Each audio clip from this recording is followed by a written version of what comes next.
ஒவ்வொரு சைக்கிளுக்கும் 90லேருந்து 100 நிமிடங்கள் நமக்கு அந்த சைக்கிளோட டியூரேஷன் இருக்கும்.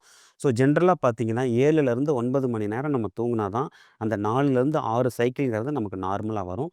இதில 2/3 ஆஃப் த ஸ்லீப் அதாவது நம்ம தூக்கத்தோட 3ல 2 பங்கு என்ஆர்இஎம் ஸ்லீப், 3ல 1 பங்கு ஆர்இஎம் ஸ்லீப். இன்னொரு ரொம்ப முக்கியமான விஷயம் நான் ஏற்கனவே சொன்னேன் இல்லையா? அந்த ஆர்இஎம் ஸ்லீப்ல பார்த்தீங்கன்னா, நமக்கு மூளைக்கு மேல் பக்கம் போகக்கூடிய ஒரு நரம்பு சிக்னல் என்ன பண்ணும்னா, அந்த மூளையில இருக்கக்கூடிய பேசல் ஃபோர் பிரெயின்ல அந்த கோலினர்ஜிக் நரம்புகள ஆக்டிவேட் பண்றனால, நமக்கு ஹாலுசினேஷன் இல்ல ட்ரீம் அப்படின்னு சொல்லக்கூடிய ஹிப்னகோகிக் இல்ல ஹிப்னோஃபோபிக் ஹாலுசினேஷன் கூட அதாவது 80% கனவுகள் இந்த ஆர்இஎம் ஸ்லீப்ல தான் வரும்.